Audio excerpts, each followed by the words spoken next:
경상도 깊은 산골 하늘이 뚫린 듯 거친 비바람이 몰아치는 밤이었습니다. 낡은 초가집 한 채가 금방이라도 무너질 듯 위태롭게 떨고 있었죠. 그 안에는 가난한 선비 이생이 앉아 있었습니다. 방 안엔 기름값이 없어 등불조차 켜지 못했고 오직 구멍난 창호지 사이로 스며드는 희미한 달빛만이 그의 책장을 간신히 비추고 있었습니다. 배고픔은 살을 깎고 추위는 뼈를 찌르는 고통이었지만 이생은 해진 소매자락을 여미며 글 읽기를 멈추지 않았습니다. 바로 그때였습니다. 쏴아 쏟아지는 빗소리를 뚫고 누군가 낡은 살인문을 두드리는 소리가 들려왔습니다. 똑똑. 짐승의 소리 같기도 하고 바람의 장난 같기도 한 기이한 울림이었죠. 이생이 의아해하며 무거운 몸을 이끌고 문을 열었을 때 그는 자신의 눈을 의심했습니다. 그곳엔 눈이 시리도록 하얀 도포를 입은 한 미소년이 서 있었습니다. 사방은 진흙탕이고 장대비가 쏟아지는데 소년의 옷자락엔 물기 한 방울 묻어 있지 않았고 그 피부는 마치 달빛을 빚어 만든 듯 백옥처럼 고결하게 빛나고 있었습니다. 이 험한 풍랑에 웬 어린 소년이요?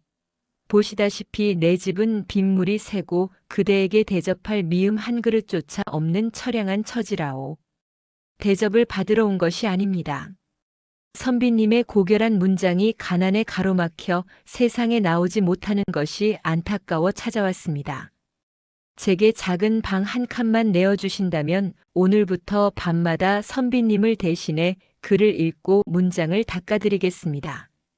도령의 헌신적인 가르침 덕에 이생의 학문은 날로 깊어갔지만 정작 도령의 안색은 하루가 다르게 창백해졌습니다. 이름도 고향도 묻지 않은 기이한 동거가 시작된 것이지요. 그런데 그날부터 이생의 집안에는 상식적으로 설명할 수 없는 일들이 벌어지기 시작했습니다. 해가 뉘엿뉘엿 지고 사방에 짙은 어둠이 깔리면 도령은 등불 하나 켜지 않은 채 책상 앞에 정좌했습니다. 이생이 의아해하며 잠자리에 누우면 도령은 보이지도 않을 어둠 속에서 책장을 넘기며 나직한 목소리로 글을 읽어내려갔습니다.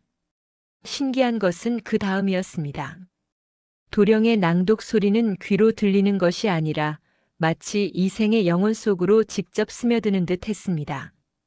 이생이 깊은 잠에 빠져들수록 그 목소리는 더욱 또렷해졌고 꿈속에서 수만 개의 글자가 황금빛 나비처럼 날아와 그의 머릿속에 가지런히 자리를 잡았습니다. 눈을 감았으나 세상의 이치가 눈앞에 펼쳐졌고 잠이 들었으나 성현들의 가르침이 폭포수처럼 쏟아져 들어왔습니다. 도령의 목소리는 칠흑 같은 무지의 바다를 건너게 해주는 유일한 등불이었습니다. 선비님 두려워 마소서. 눈을 감으셔도 문장은 빛이 되어 보일 것이며 잠드셔도 세상의 이치는 저절로 깨우쳐질 것입니다. 오직 마음을 비우고 소생의 목소리를 등불 삼아 이 깊은 밤의 학문을 따라오소서. 다음 날 아침 창틈으로 햇살이 들이칠 때 눈을 뜬 이생은 경악을 금치 못했습니다. 단 하룻밤 사이에 평생 공부해도 얻지 못할 방대한 지혜가 머릿속에 가득 차 있었기 때문입니다. 뿐만 아니었습니다. 책상 위에는 이생의 필체를 쏙 빼닮았으나 그 기운만은 하늘을 찌를 듯한 서슬 퍼런 명문장들이 가지런히 정리되어 눈부시게 빛나고 있었습니다. 도령은 간밤의 수고가 전혀 없었다는 듯 그저 맑은 얼굴로 이생을 향해 말없이 절을 올릴 뿐이었습니다. 이생은 고마움과 동시에 형언할 수 없는 기이함을 느꼈습니다. 사람의 몸으로 어찌 저토록 기력을 소진해가며 남을 도울 수 있단 말인가. 결국 의구심을 참지 못한 이생은 어느 날 밤 깊은 잠에 든 척하며 자리에 누웠습니다. 방 안은 여느 때처럼 차가운 정적과 어둠이 내려앉았고 이윽고 도령의 나직한 낭독 소리가 시작되었습니다. 하지만 그날 밤의 소리는 평소보다 힘겹고 떨리고 있었습니다. 이생은 마른 침을 삼키며 아주 슬그머니 실눈을 떴습니다. 그 순간 이생은 비명을 지를 뻔한 입을 겨우 틀어막았습니다. 어둠뿐이어야 할 방 안에는 도령의 몸 주위로 서늘하고 푸른 안개가 소용돌이치고 있었습니다. 등불조차 없는 방 안을 그 푸른 빛이 창백하게 밝히고 있었죠. 그리고 이생을 더욱 경악게 한 것은 창호지 문에 비친 기괴한 그림자였습니다. 단정하게 정좌한 도령의 본체와는 달리 그림자는 거대한 짐승의 형상을 하고 있었습니다. 머리 위로는 날카로운 귀가 솟아 있었고 등 뒤로는 풍성하다 못해 무거운 9갈래의 거대한 꼬리가 마치 살아있는 생물처럼 일렁이며 온 방안을 가득 채우고 있었던 것입니다. 놀란 이생이 자신도 모르게 자리에서 벌떡 일어나자 글을 읽던 소리가 뚝 끊겼습니다. 푸른 안개가 걷히고 도령이 서서히 고개를 들어 이생을 바라보았습니다. 그의 눈동자는 달빛을 머금은 여우의 것처럼 슬프게 반짝이고 있었습니다. 도령, 대체 그대 뒤에 일렁이는 그 흉측한 그림자는 무엇이란 말이오? 사람이 어찌 등불도 없이 빛을 내고 요괴의 형상을 하고 있단 말이오? 결국 보셨군요. 맞습니다. 소생은 선비님께서 아주 오래전 눈 덮인 산길에서 덫에 걸려 죽어가던 저를 풀어주셨던 그 하얀 여우입니다. 선비님의 그 따뜻한 손길과 온기 덕분에 소생은 1000년을 채워 영물이 될 수 있었습니다.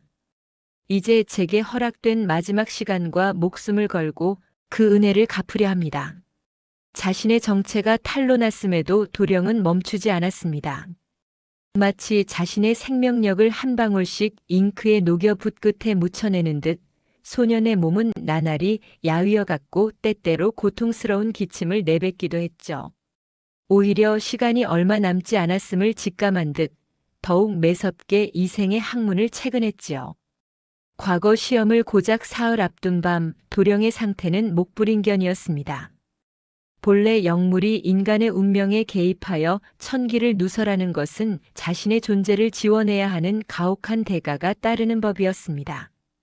도령의 몸은 이제 등불빛에도 비칠 만큼 투명해졌고 손가락 끝부터 서서히 하얀 먼지가 되어 흩어지고 있었습니다. 그가 책을 넘길 때마다 종이 위로는 핏방울 대신 흐릿한 연기가 떨어졌습니다. 이생은 이제 글자보다 도령의 위태로운 모습이 더 눈에 밟혀 붓을 잡을 수조차 없었습니다. 방 안에는 도령의 기운이 빠져나가는 만큼 서늘한 냉기와 함께 역설적이게도 아주 진하고 슬픈 매화 향기가 감돌기 시작했습니다. 선비님, 이제 소인이 가진 1000년의 기운을 모두 이붓 끝에 실었습니다. 시험장에 가시면 귀를 기울이소서. 제 목소리가 바람을 타고 들릴 것이니 망설임 없이 써내려가십시오. 이것이 미천한 짐승이었던 저를 살려주신 선비님께 드릴 수 있는 소인의 마지막 선물입니다. 여우 도령, 이게 어찌 된 일이오?